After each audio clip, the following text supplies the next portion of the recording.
Tulia. Mwana hivi wewe ni aibu.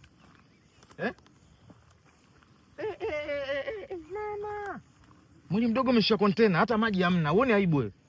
Kwenye shamba langu mimi kila siku nakuja humu nikizunguka maana nimekanyaga nani? Tope zenu hizo. Sasa kwa hiyo kama nimebanwa na haja kubwa nikanywa wapi nyenye kinchochani mwako? Aha. Kwa hiyo wewe umeona hapa ndo sehemu ya kufanya hivyo vitu vyako, si ndio? Wewe ni sehemu ni nzuri hapa. Tena nimekuja nimerelax. Kwa hiyo unatamba.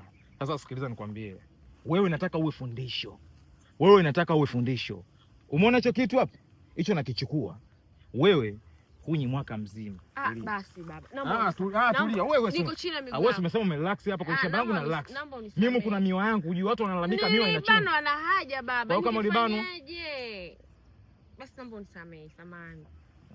Niambie nikupe shilingi ngapi? Hela ndo nini? Basi twende hapo kidogo basi. Wapi?